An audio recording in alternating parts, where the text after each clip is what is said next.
जय हिंद। मैं हूं प्रिंस शुक्ला और स्वागत है आपका क्राइम फॉर इंडिया न्यूज में। दिल्ली का चुनावी रण शुरू हो चुका है और इस बार की लड़ाई में खुलासों की बारिश हो रही है। आम आदमी पार्टी जो ईमानदारी और पारदर्शिता के वादों पर खड़ी हुई थी, आज खुद कर्ज के पहाड़ तले दबती नजर आ रही है। क्या यह वही राजनीति है जो जनता के लिए बनाई गई थी? आज के इस वीडियो में हम करेंगे बड़ा खुलासा आम आदमी पार्टी के नेताओं के हलफनामों का। तो चलिए अब बात करते हैं उन चौंकाने वाले कर्जों की, जिन्होंने आम आदमी पार्टी के नेताओं की सच्चाई को उजागर कर दिया है। सबसे पहले बात करते हैं सत्येंद्र जैन की। अरविंद केजरीवाल सरकार में स्वास्थ्य मंत्रालय संभालने वाले सत्येंद्र जैन पर 13 करोड़ रुपए का कर्ज है। जी हाँ, 13 करोड़। और यह मामूली कर्ज नहीं, यह इनकम टैक्स विभाग से जुड़ा मामला है, जिसमें उन पर 13 करोड़ रुपए का ड्यू पेंडिंग है। यह मामला अभी अदालत में चल रहा है, लेकिन सवाल यह है कि इतने बड़े आर्थिक दबाव में रहते हुए क्या कोई नेता जनता के लिए सही फैसले ले सकता है? इनके हलफनामे के मुताबिक जैन के पास कुल 7.5 करोड़ की संपत्ति है। इसमें 2 करोड़ की चल संपत्ति और 4.5 करोड़ की अचल संपत्ति शामिल है। लेकिन इतनी बड़ी संपत्ति के बावजूद 13 करोड़ का कर्ज क्यों? यह सवाल हर वोटर के लिए बेहद अहम है। अब आते हैं मनीष सिसोदिया पर, जो अरविंद केजरीवाल सरकार में उप मुख्यमंत्री थे। 2020 में इन पर कोई कर्ज नहीं था, लेकिन 2025 आते आते इनके परिवार पर 1.5 करोड़ रुपए का कर्ज चढ़ चुका है। हलफनामे के अनुसार यह कर्ज नकद में लिया गया है और उनके बेटे की पढ़ाई के लिए 3 अलग अलग लोगों से लिया गया है। सवाल यह उठता है कि दिल्ली में शिक्षा क्रांति का दावा करने वाले सिसोदिया को आखिर क्यों कर्ज लेना पड़ा?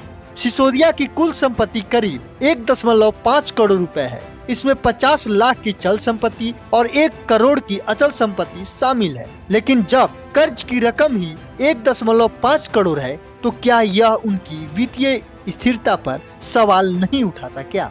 और यह सूची यही खत्म नहीं होती। आइए अन्य नेताओं पर भी एक नजर डालते हैं।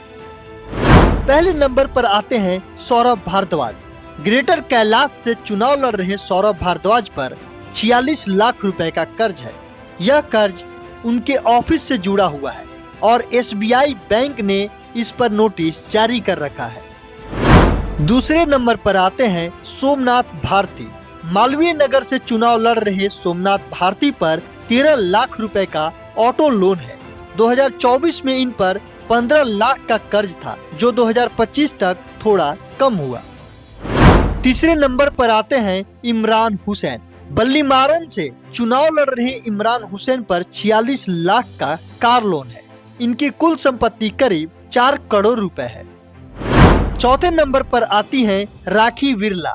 मादीपुर से चुनाव लड़ रही राखी बिरला पर 17 लाख का लोन है। इनकी कुल संपत्ति मात्र 26 लाख रुपए है।